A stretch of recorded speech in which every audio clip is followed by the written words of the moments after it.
자, 안녕하세요 여러분. 반갑습니다. 이번 시간에는 3ds Max 2023 간단한 기본 사용 방법에 대해서 살펴보겠습니다. 먼저 인터페이스를 한번 살펴보겠습니다. 제일 상단에 이렇게 메뉴바가 있고요. 그 다음에 툴바가 있습니다. 툴바가 있고 그 다음에 이쪽은 씬 익스플로러라고 합니다. 물체를 선택하거나 또는 해제하거나 그리고 보이거나 안 보이거나 할 때 사용하는 기능이고요. 그 다음에 이렇게 4개의 뷰포트가 있습니다. 그 다음에 자, 이쪽에는 오브젝트를 생성시키고 변형시키고 하는 그런 기능들이죠. 자, 이 뷰포트의 모양은 뭐 그렇게 복잡하진 않아요. 그런데 많은 기능들이 이제 내부에 숨겨져 있기 때문에 알아야 할 부분들이 이제 점점 많아지겠죠. 먼저 오브젝트를 한번 생성시키겠습니다. 자, 그 전에 항상 우리가 여기 Select and Move 버튼이죠. 자, 요거가 이제 선택이 되어 있으면 됩니다. 활성화가 되어 있으면 됩니다. 요렇게 항상 선택이 되어 있으면 작업하기가 편리하기 때문에 요렇게 버튼을 활성화 시켜 놓고 물체를 만들 때에는 자, 이쪽에 보면은 상단에 Create라고 되어 있어요. Create는 이제 만든다는 뜻이죠. 생성시킨다는 거고, 그 밑에 이제 지오메타리, 그 다음에 세이브, 라이트 카메라 이런 식으로 있습니다. 그러니까 지오메타리를 생성시키고 세이브를 생성시키고 조명을 생성시키고 뭐 이런 개념이에요. 그 다음에 이 지오메타리 안에도 스탠더드와 익스텐디드 이렇게 여러 가지의 지오메타리들이 있는데 이 중에서 첫 번째가 이제 스탠더드 지오메타리예요. 이 스탠더드 안에는 이렇게 11개의 오브젝트 형식이 제공이 됩니다. 자, 그 중에서 가장 간편하게 만들 수 있는 것이 스피어예요. 스피어 한번 이렇게 선택을 했죠. 자, 선택을 하니까 마우스 커서가 십자 모양으로 바뀌었어요. 제가 Select and Move 버튼 클릭하면은 비활성화 됐죠. 비활성화 됐다는 것은 지금 명령이 종료됐다는 거예요. 조금 전에 스피어를 클릭했을 때에는 커서가 바뀌면서 스피어를 만들 준비가 되어 있다. 스피어 명령이 이제 발생된 거죠. 그래서 지금부터는 스피어를 만들 수 있는 형태가 된 거예요. 그런데 이것을 종료하기 위해서는 다른 버튼을 이렇게 눌러버리면은 스피어가 종료가 된 거죠. 스피어를 명령을 종료가 된 겁니다. 그래서 기본은 항상 이렇게 화살표, 커서고 어떤 오브젝트를 생성시키는 명령어가 입력이 되면은 커서 모양이 바뀝니다. 자, 스피어 클릭하고, 자, 오브젝트를 만들 때는 퍼스펙티브 뷰나 탑뷰에서 만들면은 만들기가 편리합니다. 스피어는 한번 클릭 드래그 하면은 이렇게 바로 만들어지죠. 자, 그런데 지금 아직도 스피어를 만들 수 있는 명령어가 유효한 상태입니다. 그래서 클릭 드래그 하면 계속 스피어가 만들어지죠. 자, 이것을 종료시키기 위해서는 다른 버튼, 보통 이제 셀렉트 버튼을 많이 클릭하는데 이걸 클릭을 이렇게 하면은 자동으로 이제 종료가 되죠. 그리고 선택 툴로 선택 기능으로 바뀐 겁니다. 이제부터는 이제 물체를 선택하거나 이동하거나 할 수가 있는 상황이죠. 또는 스피어를 클릭해서 이렇게 만들다가 자, 오른 클릭을 이렇게 하면은 자, 오른 클릭을 하면은 마찬가지로 종료가 되면서 자, 선택 버튼이 이렇게 켜집니다. 그래서 우리가 오브젝트를 항상 만들 때 클릭하고 그 다음에 클릭 드래그해서 만들다가 오른 클릭 또는 선택 버튼을 클릭하면 작업이 종료된다 라고 생각하시면 되겠어요.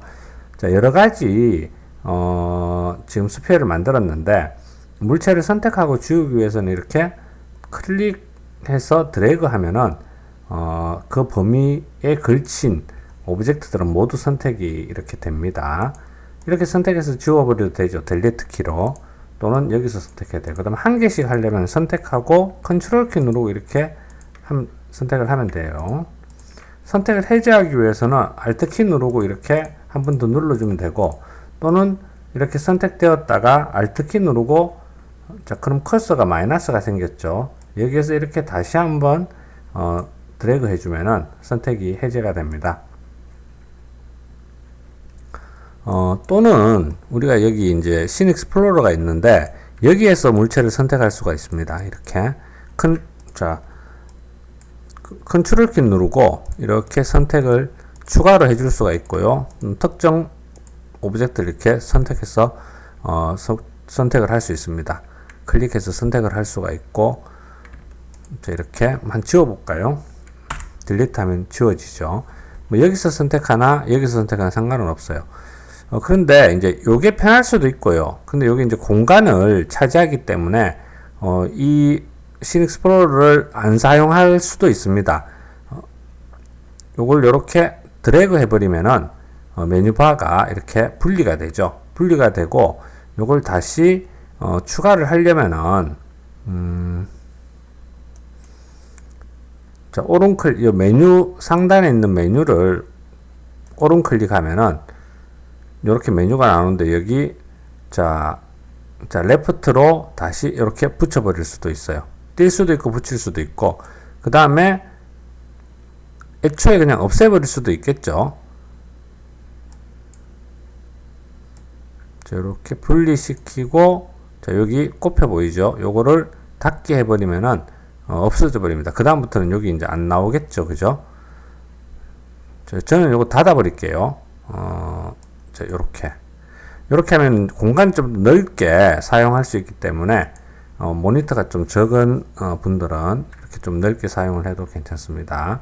자, 일단 물체를 이렇게 선택을 할 수가 있고요. 선택된 것 중에서 Alt 키를 눌러서 일부 해제를 할 수가 있습니다. 자, 그 다음에 자, 전체 선택을 이렇게 할 수도 있고요. 그 다음에 컨트롤 A 누르면은 전체가 선택이 마찬가지로 됩니다. 자, 딜리트 하고요. 컨트롤 Shift Z 누르면은 화면이 정렬이 되죠. 스피어를 이제 만들었었는데, 이번에는 티팟을 한번 만들어 보겠습니다. 퍼스펙티브에서 만들게요.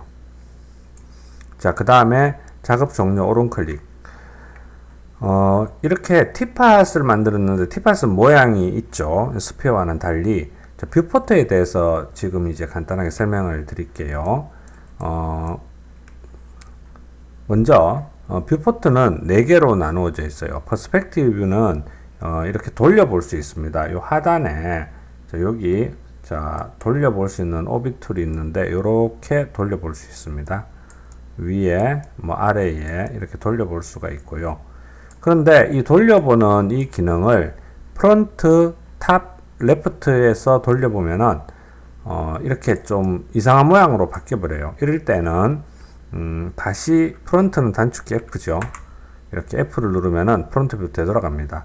만약에 한영키가 적용이 되어 있으면은 한글키가 적용이 되어 있으면 이 단축키가 안 먹힐 수가 있어요. 그래서 단축키가 적용이 안 되면 항상 한영키 클릭해주면 버튼을 눌러주면 되겠습니다. 그래서 이렇게 돌려보는 거는 퍼스펙티브에서만 이렇게 돌려보면 되겠습니다.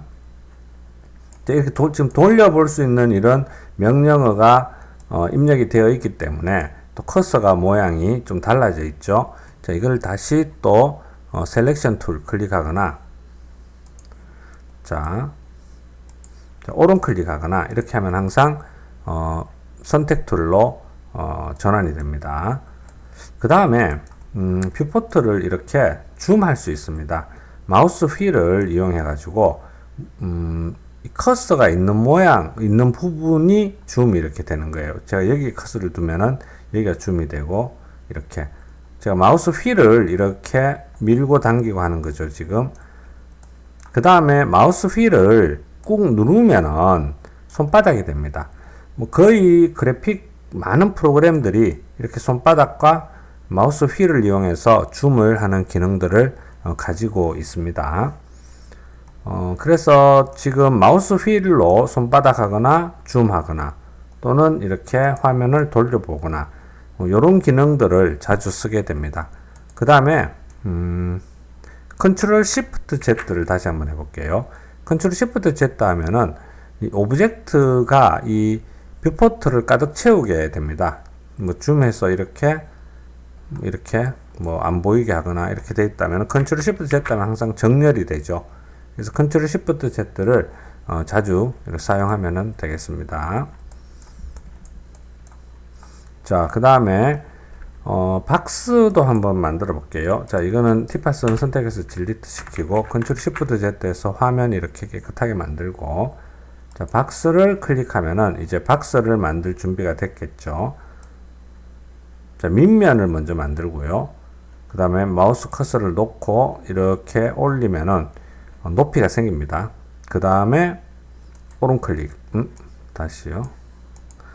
왼 클릭 이렇게 해줍니다. 다시 한번 하겠습니다. 밑면을 만들고 마우스 커서를 놓고 이렇게 드래그해서 올리고 다시 왼쪽 클릭 이렇게 하면은 오브젝트가 만들어집니다. 처음에 잘 안 만들어지더라도 몇 번 이렇게 해보면은 익숙해지니까 반복해서 연습해 주기 바랍니다. 우리가 물체를 이렇게 만들었는데 물체를 만들고 보니까 좀 모양이 더 높아야 되겠다, 뭐 이런 필요성이 있을 수 있겠죠. 기본적으로는 이 물체마다 만들고 난 뒤에 변형을 할 수 있습니다. 물체를 선택하고 요거는 크리에이트 생성시키는 거고요. 요 옆에 있는 게 모디파이입니다. 요걸 클릭하면은 선택한 물체의 변형 메뉴로 들어갑니다. 변형. 자, 이렇게 변형이 되겠죠. 이런 식으로 높이. 이런 식으로 이제 원하는 형태로 변형이 가능하고요. 그 다음에 여기 세그먼트라고 있어요. 이 세그먼트라고 있는데 지금 1로 다 설정이 되는데 세그먼트를 클릭하면은 이렇게 면이 분할이 됩니다. 자, 이쪽은 컬러이기 때문에 면이 분할되는 모습이 보이지 않죠. 여기에서 퍼스펙티브 선택한 상태에서 선택하면 이렇게 노란색으로 활성이 됩니다. 이렇게 F4 누르면은요.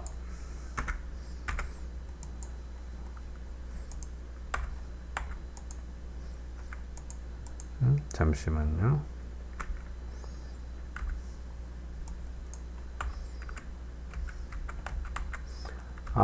지금 단축키가 안 먹히고 있는데 제가 다른 단축키와 충돌이 일어나고 있기 때문에 그래요. 요거는 제가 충돌을 해제를 하고 다시 말씀을 드릴게요. 자, F3 누르면은 F4 누르면은 어떻게 되느냐면은 자, 요렇게 됩니다.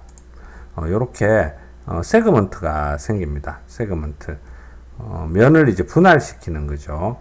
자, 렌스 세그먼트, 자, 위드 세그먼트, 그 다음에 높이 방향으로도 세그먼트.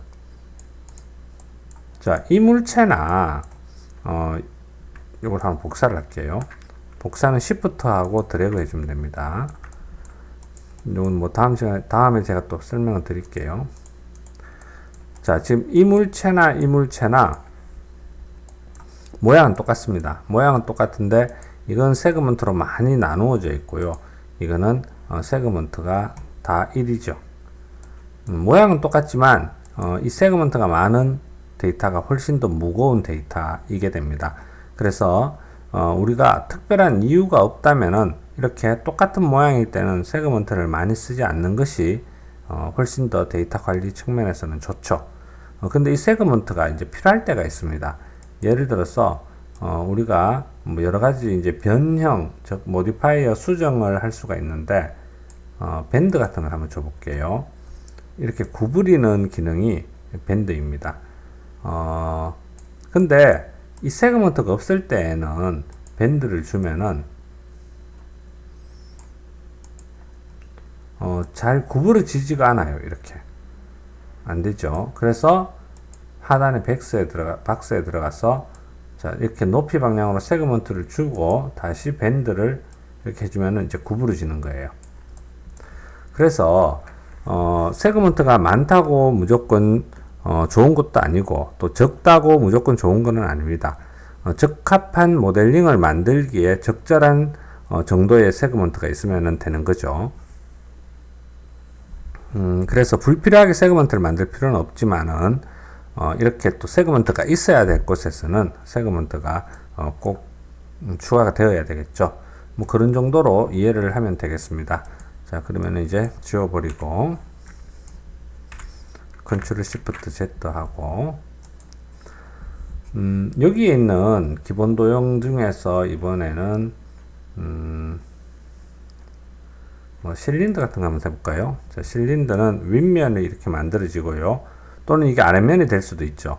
커서를 이렇게 놓고 위로 올리면은 이렇게 높이 방향으로 올라가는 또는 밑으로 내릴 수도 있고요. 선택을 마음대로 할 수 있습니다.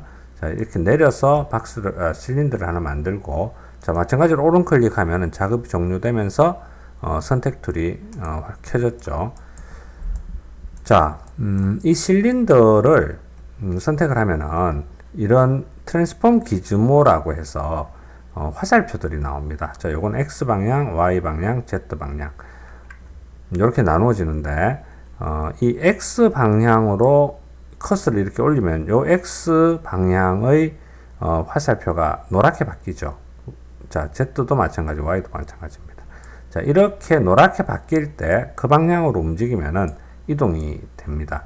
그리고 노랗게 박힌 방향만 이동이 되지 다른 방향으로는 못 갑니다.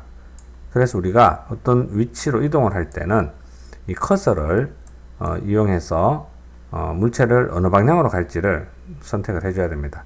근데 만약에 제가 요렇게 두 개의 화살표가 동시에 노랗게 됐죠. 가운데를 요 위치시켰기 때문에 그래요. 이러면 마음대로 갈 수 있어요. 이쪽도 마찬가지죠.